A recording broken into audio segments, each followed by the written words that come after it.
meeting of the Royal Island, Kensington and Chelsea pension. Apologies for absence.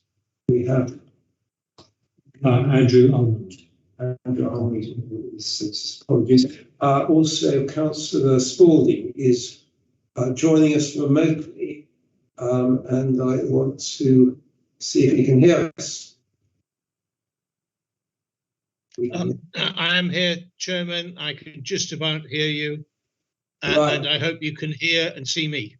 We can hear you very well, except there's a note that has appeared saying bad network quality. But I think we need to speak up because we don't have microphones, so it's only the mic on the device that's going to pick up the conversation, and particularly my colleagues who are further away. We will do what we can.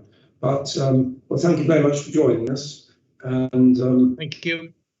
So first, next item is declarations of interest. I would declare that I receive a very small pension from the scheme. As do I. Yes. Right. And thank you. The next item is minutes of the meeting held on the 29th of June. There is one correction, which is A8, where the third line should read as having healthy funding levels. With that correction, do you agree to minutes? Yes. Agreed. Very much.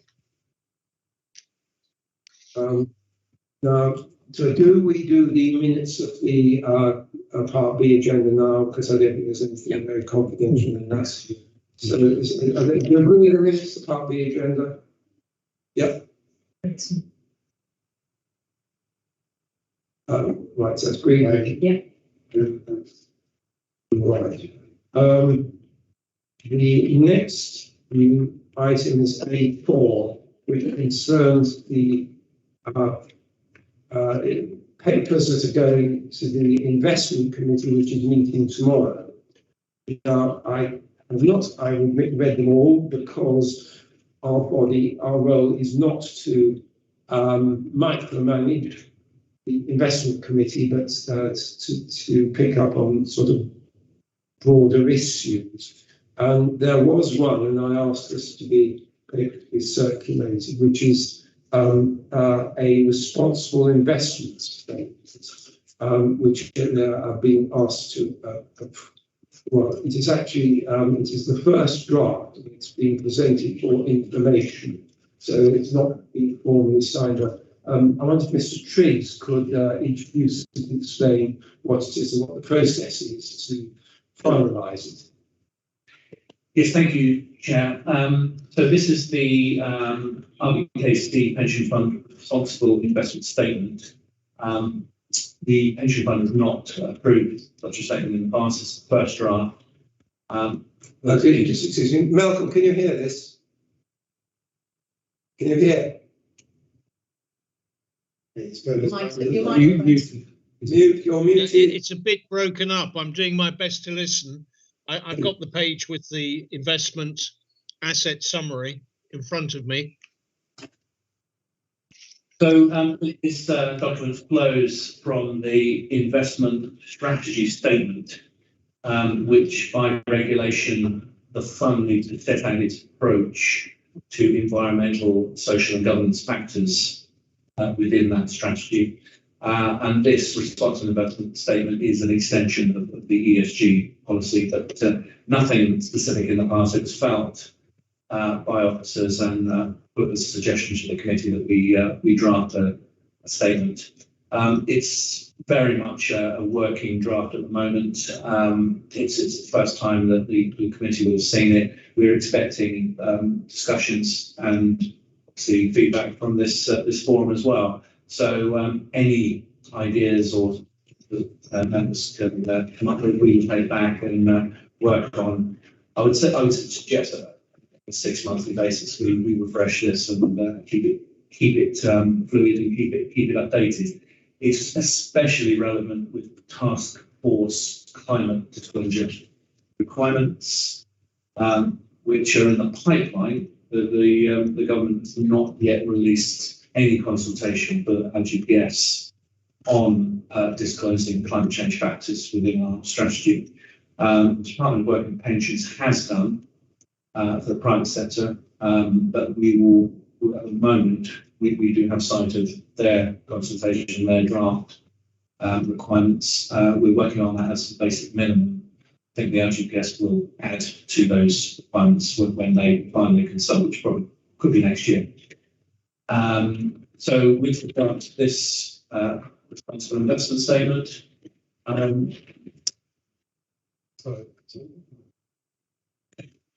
we set out the areas within the draft.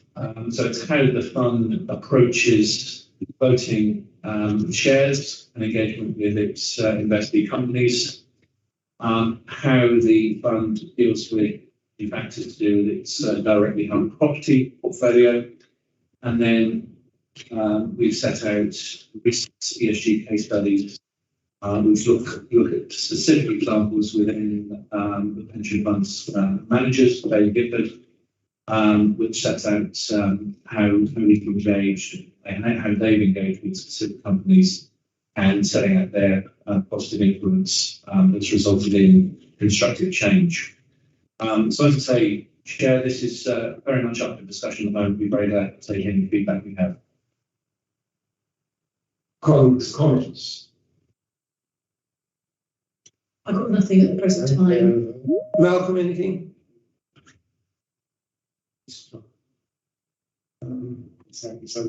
Right. I have one observation, which is you refer to the engagement by the general. Of course, there's another item going to the investment committee suggesting replacing them with BlackRock, I think it is, for the not considerable. Malcolm Spalding is now joining.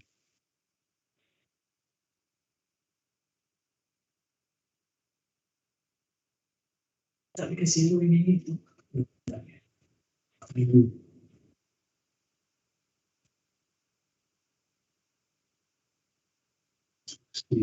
So the question is,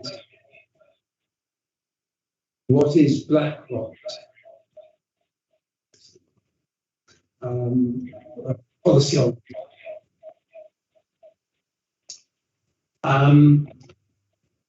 all of the city's partnerships require their policies.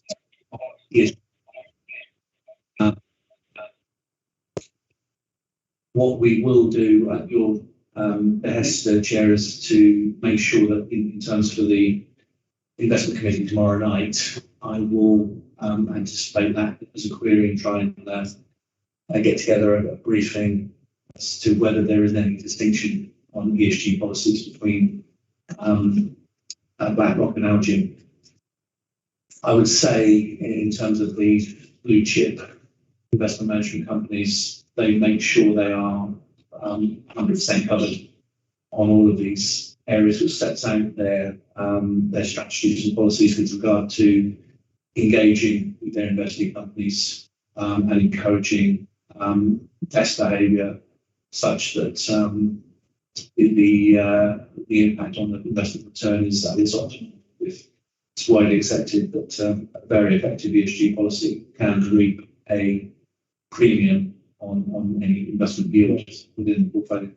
So I will make sure that is covered in the session. Thank you. I will back that up. I will copy you in, of course, send a brief note, because I can't come to meeting, to Councillor Marshall, saying that if this, by the time this is finalised, likely they will change the mandate. So it needs to affect that.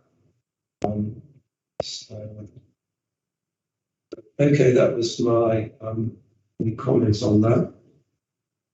When do you think it might be finalised? The first public version is signed off? If this is approved tomorrow, we will publish it as the initial draft approved by the committee. But as I say, we have copies of these on our desks. We are constantly updating them. They don't just go into a cupboard and gather dust. They form part of our working policy, working documents that we refer to time and time again.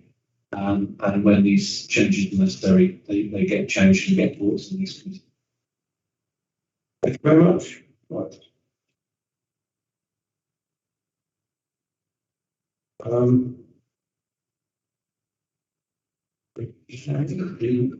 Next item is A5, which is the quarterly investment update.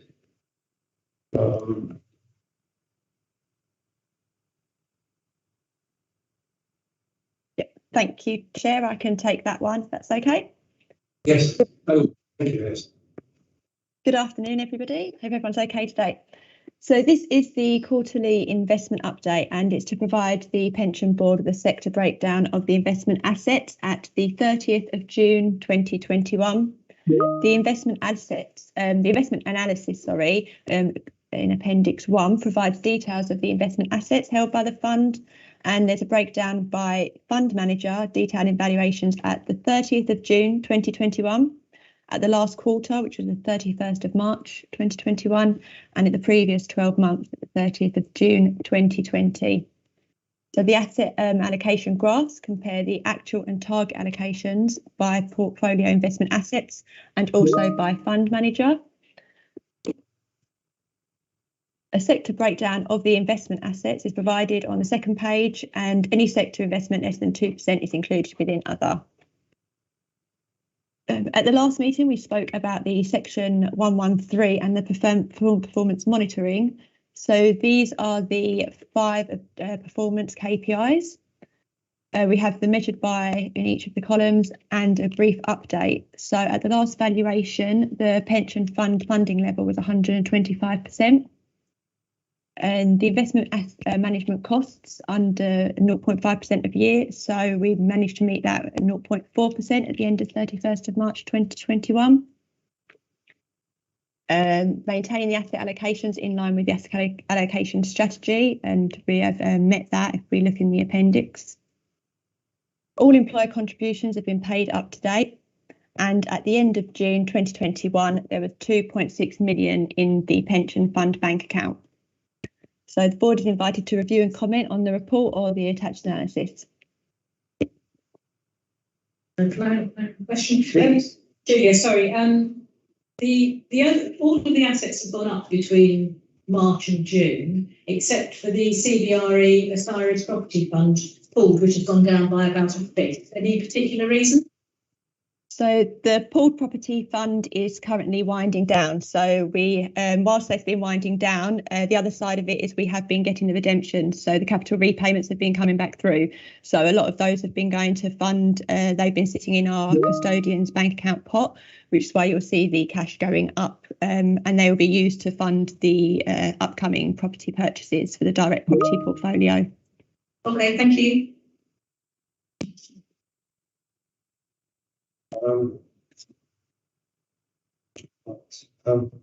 My only question was that, again, there's a paper to the investment committee about rebalancing. If we what changes will rebalancing be likely to lead to?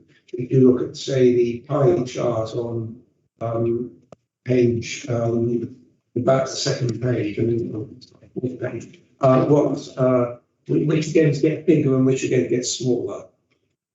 So I can take that one, yeah. So with regard to rebalancing, we did take a paper to the last meeting to approve an official policy on how often the asset allocation should be rebalanced. It's apparently, I've learned this from all of the research that Mercer carried out and the reports that we've had to submit for this cycle of committee for this week. It's quite quite a science in terms of how this is managed at optimum cost. Because if you do it too often, it can be quite expensive, and there's no need. As variances move up and down within a asset allocation policy, there is an optimum level at which to rebalance. So the chairman of the committee asked to take away the previous committee, bring it back again with a refresh, which we have done. Following the last committee, we were also asked to reduce the Bailey Gifford asset allocation because they were over 5% over their policy level. And it was felt that in order to reduce the risk of the asset allocation, we should bring that down to within their policy level, which we did. So the results of that rebalancing process are set out in the reports for the investment committee tomorrow.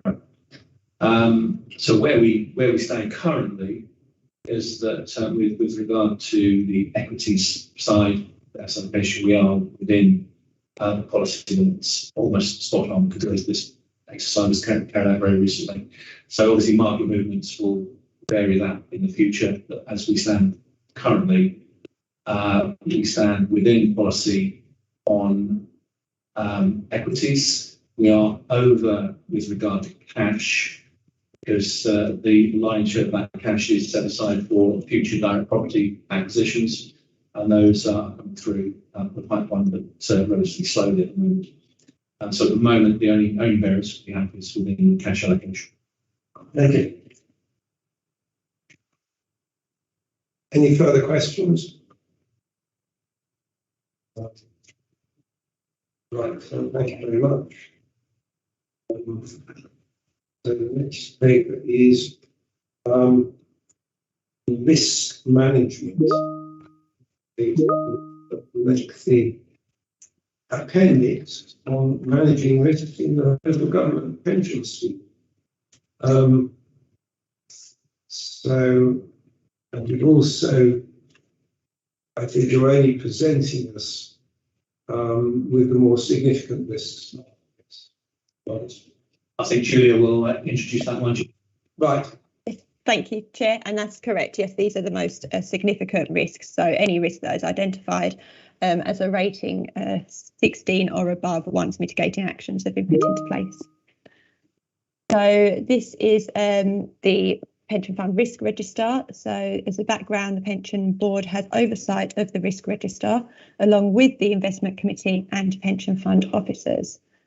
A range of risks have been identified, and there's actions to treat, tolerate, transfer or terminate the risk to achieve satisfactory outcome. They're grouped under the following headings, and this is in line with SIPFA's framework, which is also attached as an appendices. So these are the asset and investment risk, liability risk, employer risk, resource and skill risk, admin and communication risk, reputational risk, and regulatory and compliance risk. The range of risks have been identified and recorded, and these are regularly reviewed, and the scoring can be subjective, but we do consider that all the critical and key risks have been recognised. And also included in the appendix is the matrix that's used as guidance when scoring these risks. So the risk register has been split into columns, and impact is measured across the three areas: the fund, the employers, and the reputation. And the three scores are added together to provide the total impact score. The likelihood score represents the expected outcomes if we ignore the risk, and the revised likelihood details the estimated probability of impact once the action's been taken. So the updates this quarter, the Pension Board asked us to focus on significant risks. So as I mentioned earlier, these are the medium to high risks that have been identified on the appendix. If you look at risk 11, this has been reduced. So regarding this uncertainty surrounding illiquid asset values, it's included property and infrastructure, we've reduced the risk. This is because the pooled property valuations had been reported on the basis of material valuation uncertainty, as per the Royal Institute of Chartered Surveyors, and they have since recommended the removal of this uncertainty. So officers now believe that the asset values have stabilised sufficiently in order that a material accurate value can be applied. And at the moment, officers have been meeting and working to incorporate additional elements of the Sept framework and to make the risk register a bit more of a visual representation. And hopefully that will be able to be presented to the board at the next meeting.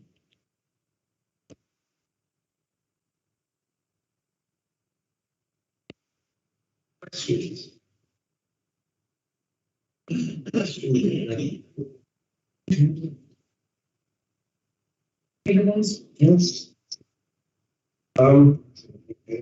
I looked through this paper, Sept, and I tried to see if there was anything which we haven't talked about very much. And there was one risk I looked at. It's an investment risk, which is counterparty default risk, which is not nil, and it can come in various shapes and sizes. And I just wonder whether there's ever been any formal analysis of that as a freestanding risk that may appear in various other things you look at. To Chair, I would see that as predominantly a treasury risk. Yeah. So if we on the treasury side, we're placing money with a bank or another local authority as a counterparty relationship, and they defaulted on repayment, that is obviously a significant risk on that part of the Tri-Borough's responsibilities. For the pension fund, a specific counterparty trading, I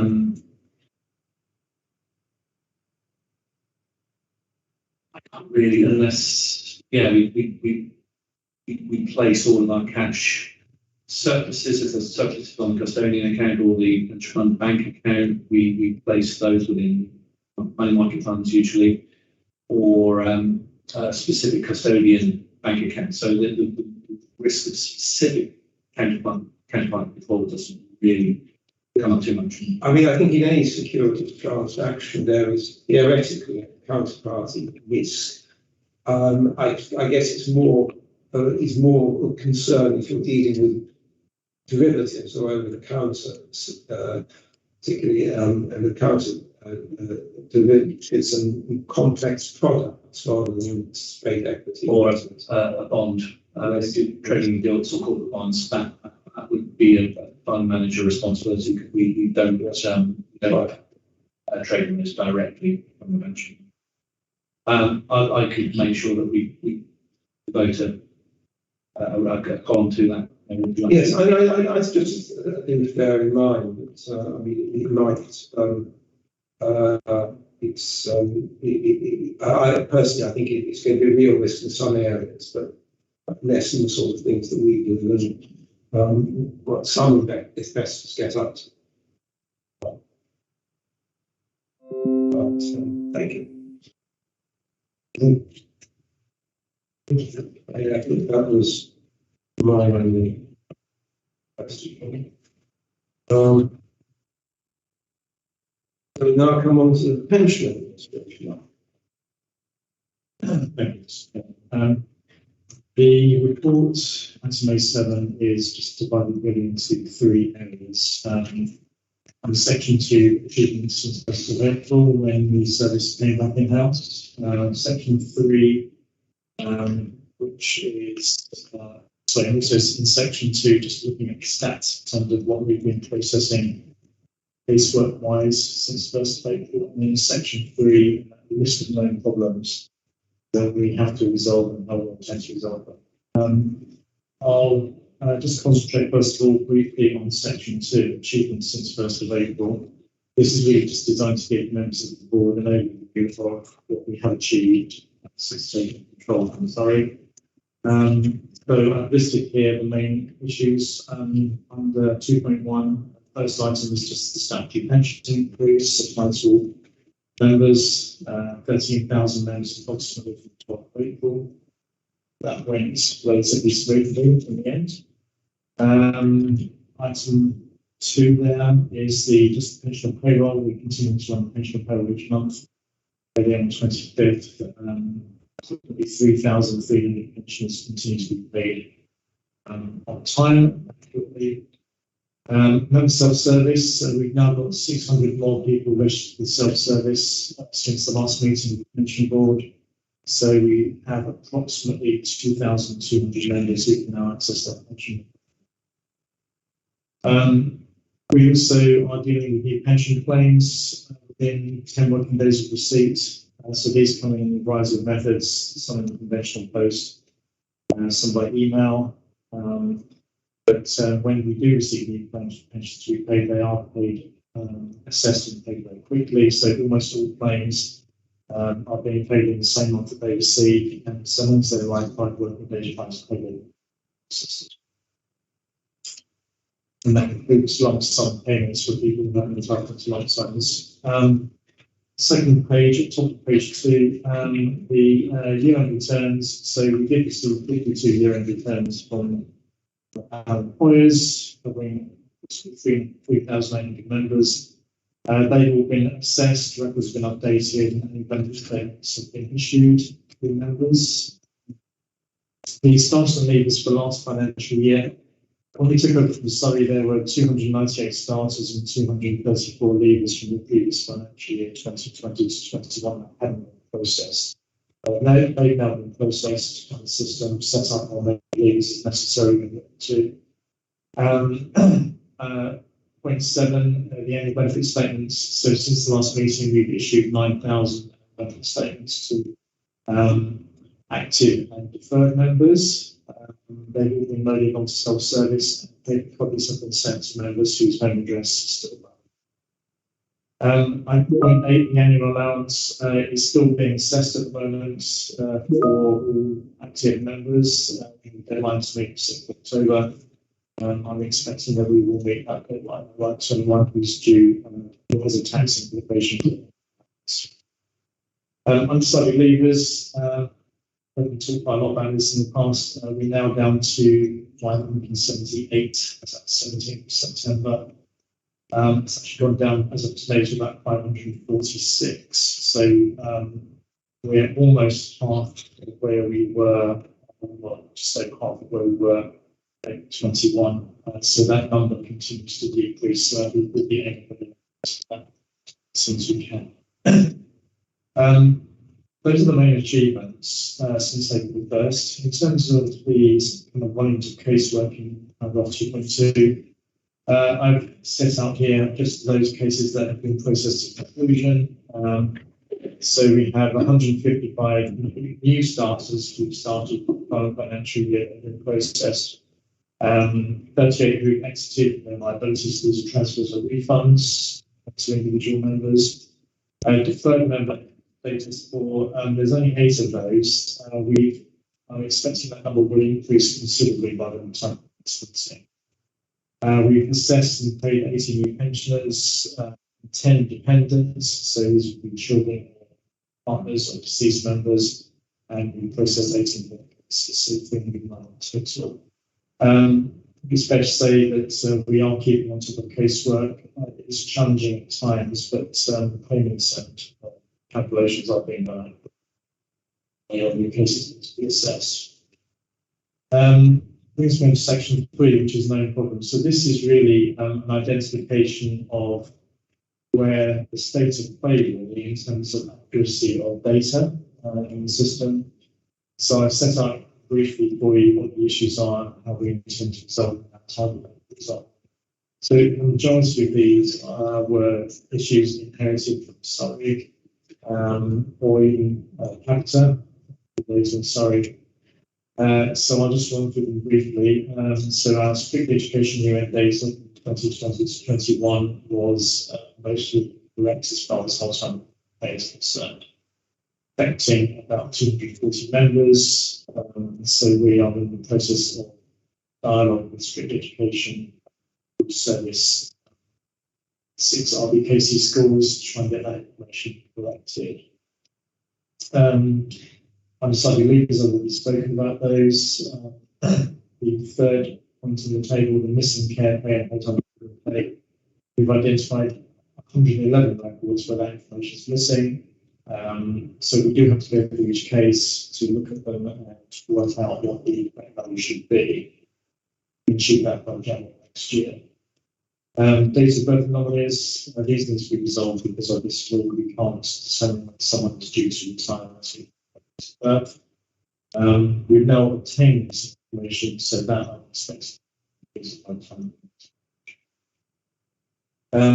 requisite benefit values. So this is quite a significant issue. There are approximately 1,700 deferred records where what we call a requisite benefit is missing. So this affects women and men at different periods of time. This is a statutory requirement that we cannot reduce a pension below certain values. Benefit.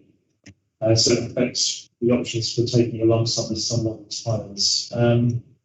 So we are going to aim to get that work completed and records updated by February. The solution is to deploy a bulk calculation across the system to recalculate all deferred member records and bring those values up to date.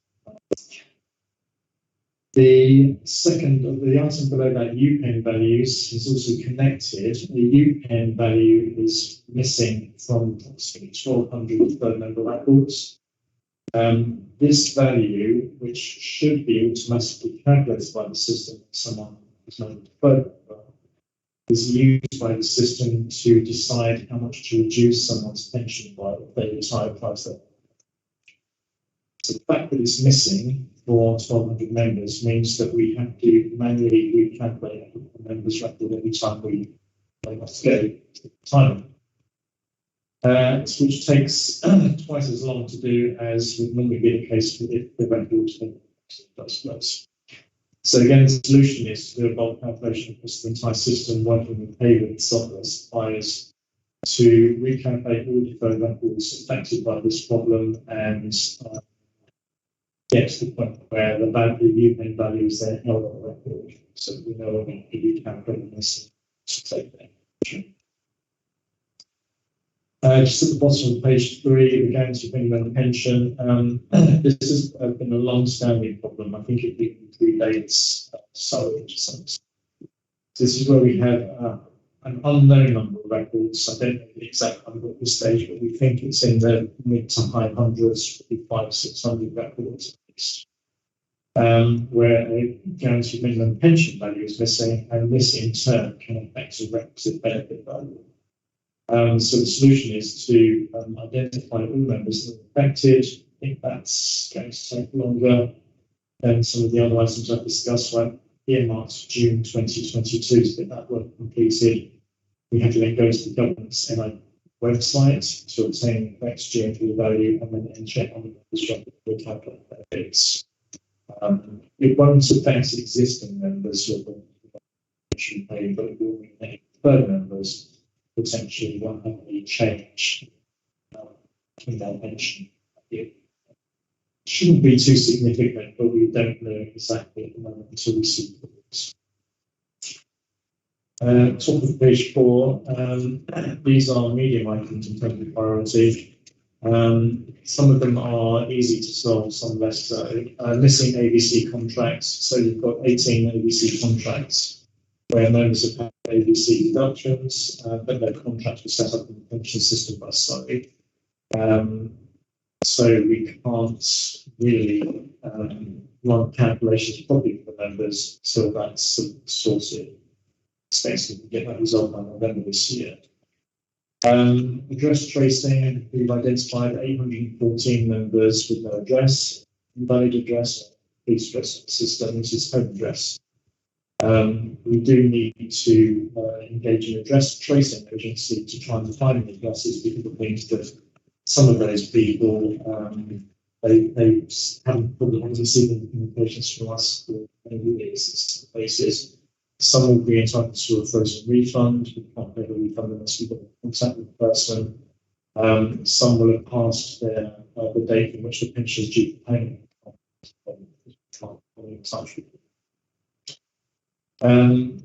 Aggregations, this is a significant issue.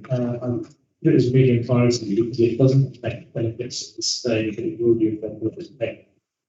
There are, again, unidentifiable number of cases, potentially at least 500, possibly higher, where someone has left employment, but they've got other concurrent employment with us, and we haven't given the person the option to aggregate the two memberships. So at the moment, the memberships are held as separate values on the system with separate pensions attached to them. The requirement is that the member, if they have an active membership alongside a deferred membership, then they should be given the option to amalgamate the two. It's a regulatory requirement. So that's going to take a significant amount of time for us to resolve because each case needs to be reviewed to see whether or not they already had the option to aggregate. And then we have to write to the member, ask them if they wish to aggregate. So I think it's going to take until March 2020. Spouse missing pension values, again, significant number, 1,600 missing in the system, where someone's spouse pension has not been calculated. So the deferred member, there's no spouse value in the system, so we don't know what that amount should be. Again, it requires a recalculation of benefits for these spouse values on the system. I think it can be done through a bulk calculation with payment software supplier, so target date February next year. Awaiting entry cases, we've identified 441 members now, which is 6 where basically most of these records are duplicates or dummy records or set up in error by Surrey. Because they've been notified by a lawyer, it's been further information for that person. Most of those can be removed, but they each require an investigation to check that there should be some benefits attached to them. And we need to assess whether those benefits are duplicates of other benefit that's stored on the system. Those are not too difficult to resolve. Target date March next year. Finally, statutory notice indicator, 780 member records where we can't perform calculations on the system because the statutory notice flag is incorrect. We just need to get the software supplier to change that. So that's relatively straightforward. Target date next year. Those are the issues that have been identified. I think that's a fairly good summary of where we are in terms of known issues and problems. If we get those sorted, then we should be in a much better place in terms of ongoing advocacy. Future priorities, section 4. So we know that we need to go through the remaining 3 standard letters that Surrey have set up on the system. We think at least half of those are not required. And so it's probably about 100, 150 that we need to set up. These are low priority letters. Workflows, I think we've got about 60 workflows that we still have to implement. At the moment, the workflow process in the system is not being fully utilised. So I'm expecting that by February next year, so iConnect electronic data transfer, we're expecting to be ahead of this from April next year to enable employers to electronically transfer their wages each month. Training review for next year, we do need to make significant inroads into the data issues. It's much PSL data for the training review. So you'll notice that the target date for resolution of most of the issues for next year. Cloud data gathering, nothing yet on that. It's not considered a high priority right now, but we will have to start pressing this. Happy to take any questions. I've got one. It's about strictly education. Presumably, it's not just an RBKC issue; it's countrywide, is it? Well, I think that they strictly education changed their process to seek inquiries. So you can no longer just email them. You have to go register a case on the portal, and then wait for someone to come back. They decide whether to close the case or not without emailing whether it's been solved. I think the problem we have is that schools don't tend to take ownership of the issue. So I think our strategy would be that we understand go down to schools and tell them that these things result need them to go back to student education. I think this is a case where we will actually have to really consider putting fines in place for Against the schools. against the schools. Because I wasted probably a week of my time going through these cases, trying to work out whether it was right or not. The quality of the information in student education is dubious at best. I think the best thing to say is that we think that they've got care is rubbish. Luckily, it's affected anyone who's retired, but obviously it will change people's benefit values who are current active members. We have integrated part-time equivalent pay on that service before if we continue. So we're not going to issue on benefits because it's too close, but they will get revised statements updated next year. But in the meantime, we seriously think what's the fund to charge the schools. It's just impossible to do with street education. It's in the way that they want us to, and the schools just trying to wash their hands. The contractual relationship was between the school and the education.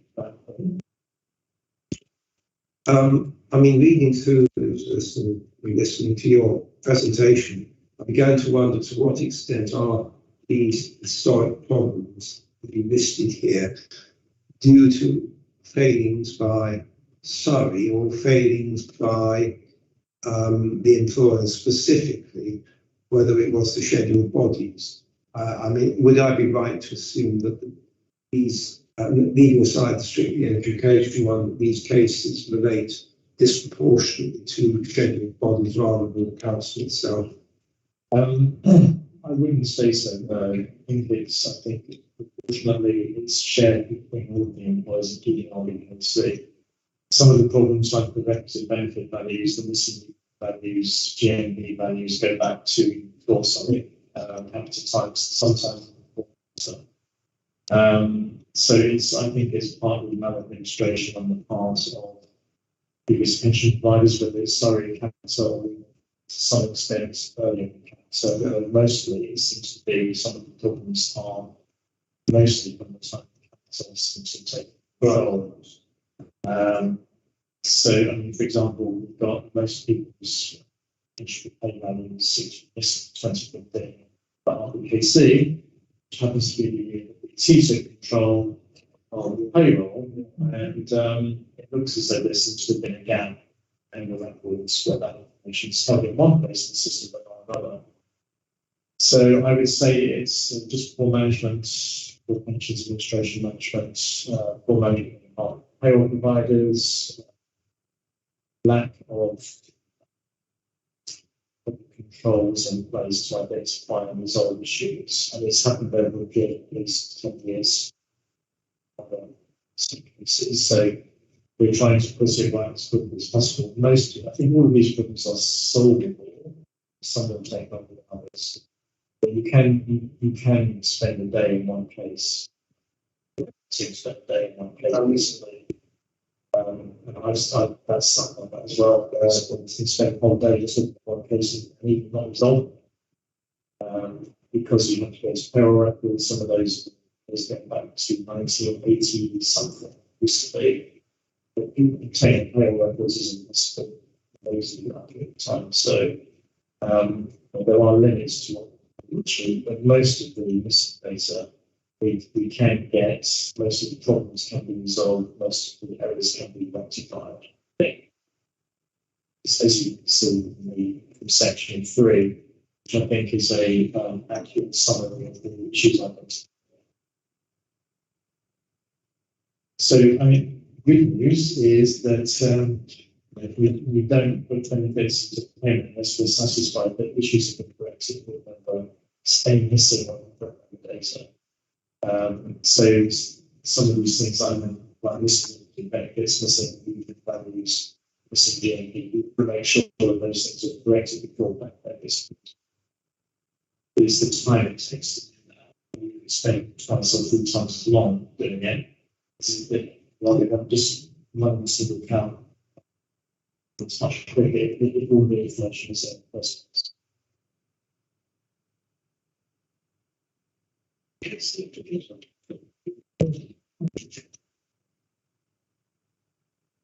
Okay, very good.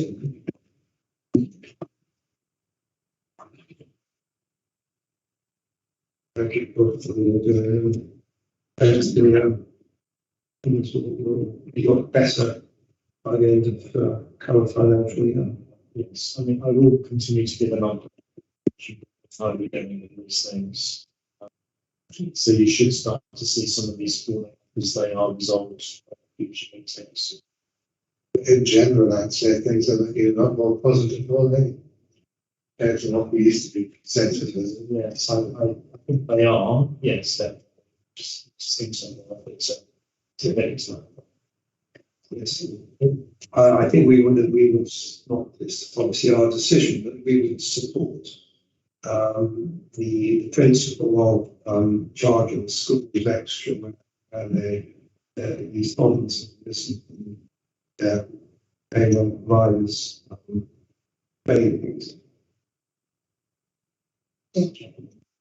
There's just one on that. I mean, I know when I was involved with the civil service pension schemes from the UPB, they insisted that we use one of their approved payroll providers because they were concerned that that's information right, and we have to sign off as a council the teachers' pension scheme on the access to that end. So I wonder if there's any requirement that this is DFE have payroll providers, and do we has it impacted on the contributions to the teachers' pension scheme? This obviously something our auditors have to sign off.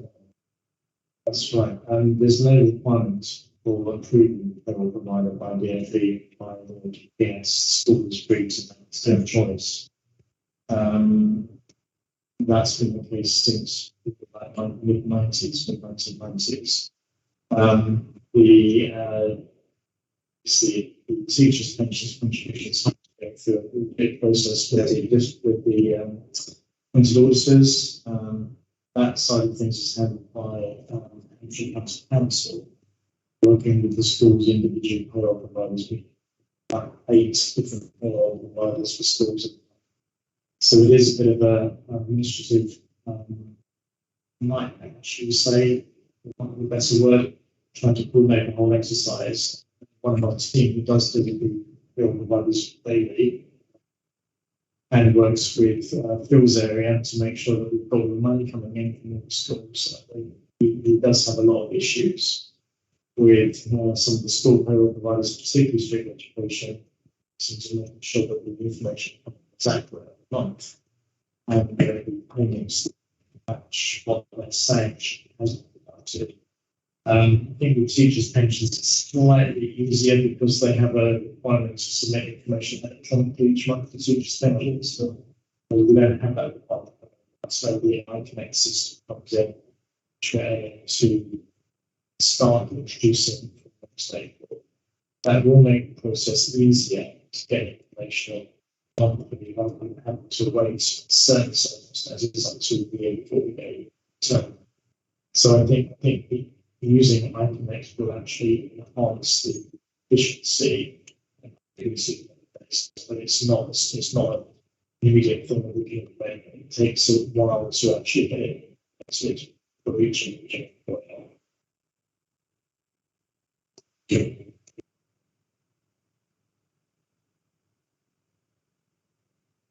Right. Thank you very much.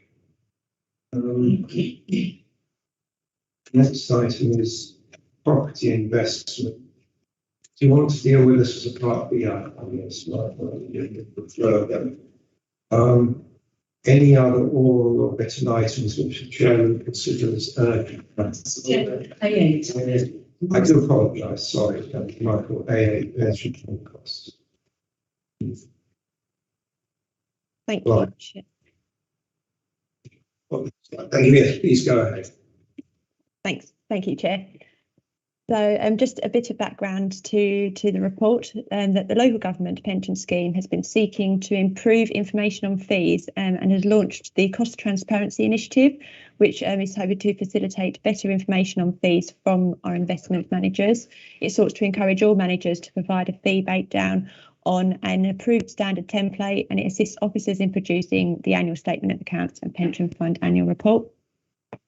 MiFID II added further authority to the provision of requested fee breakdowns, and investment managers required to fully disclose third-party fees and transaction costs associated with investment. And this has led, along with the CTI templates, to a lot of pension funds recording what looks like a substantial increase in fees. So the pension fund is required to account for costs under the three main categories in the statement of accounts. So these are the oversight and governance, administration and investment management costs. And investment management costs can be broken down further into management fees, transaction costs, custodian fees and performance fees. So Appendix 1 details the fund costs for 2019-20 and 2020-21. So these follow the same category breakdowns. So administration, this is made up of any pension administration costs. And includes things, so previously would have included any of the Surrey County Council costs, and going forward would include the pension admin team costs. So they've been largely stable for several years. However, as we've undergone this significant change to bring the pensions fund administration back in-house, and we will see an increase this year. And this is going to be ongoing costs arising from the increase in staff and the admin software and additional transition and setup costs incurred in the first year. The second category is the governance and oversight, and this can include things including the actuarial fees, our external auditors, and employee costs, so pension officers are included in that. The oversight and governance costs have remained largely static. There's been a reduction in staff costs due to the release of agency staff during 2019-20. And there's a slight increase in the audit fees, and this is due to the additional work that was undertaken to gain assurance on the level 3 investments and the other portfolio illiquid valuations in light of COVID-19. The final category is the investment management fees, and this is the largest driver of the fund expenses. And as I say, these are broken down further into transaction costs, performance and global custodian fees. So the average transaction costs associated with purchase of investments is 6.5% of the total investment management costs for 2019-20, and slightly higher levels of transaction fees in 2020-21. And this is due to the fund's increased portfolio transition activity. But from 2021, all fund managers have submitted costs as per the CTI templates that we mentioned above, and this ensures a more consistent and standardised disclosure of costs and charges. But as a result, the fee disclosure has increased, and this is why we see some of the fund managers looking like there's been an increase in the year.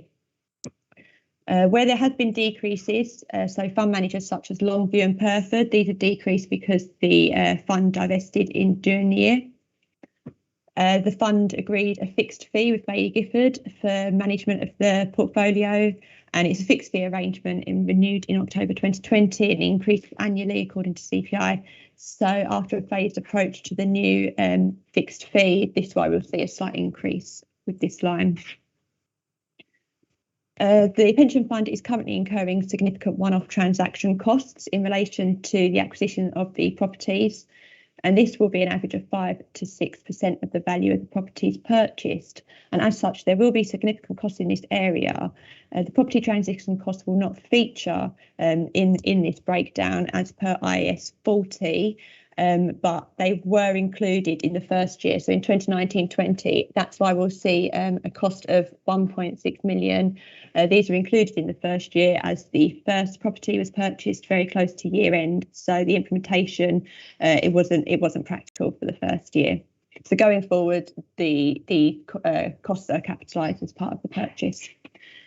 So the board is invited to review and ask any questions on the attached appendix. Thank you. So I may have missed it, but what is the main reason for the increase in other transaction investment costs? the last month. Sorry, could you repeat that? It's the main reason for there was a big jump at the bottom line of investment management. Yeah, thank you for that question. So the other transaction and investment costs. So a lot of the increases, this is particularly on the transactions. So this is mainly due to the CTI templates. So previously, fund managers, the cost would have been recorded that had been paid for by fund managers, and the CTI template shows that the fund managers will provide a detailed breakdown of all transaction costs, and these are submitted by all the fund managers across all the pension funds now, so it's comparable. But as these haven't been submitted before, full implementation only took place in 2021. It's why we're seeing an increase, but going forward now that should stabilise. Julie, just to confirm, that is broker costs, stamp duty, etc. Is that right? So that will be the property acquisition transaction fees. So the second line from the bottom would the 1.6 million, that would have included the stamp duty fees and any legal fees, any acquisition fees associated with the first purchase in 2019-20. Oh, I see. So this is this is to do with the direct property portfolio. Yeah. So the second line is to do with the property acquisition fees. For the first property that was purchased in 2019-20, and the other transaction and investment costs, this relates to the CTI templates and this additional transparency that fund managers are now providing to not just us but to all pension funds. So all these pension funds will see this sort of what looks like a substantial increase in fees, and is actually just transparent reporting of fees. So this was something that was absorbed in the investments before. So this is a sort of MiFID type disclosure. Yes, it's part of the local government pension schemes, sort of seeking to improve across and ensure sort of comparability as well across pension funds. Thank you. Any further questions? Thank you very much. So now any other oral written items? I don't have anything. In which case we can move into part B for the property update, as we have already approved the minutes. So yeah, thank you.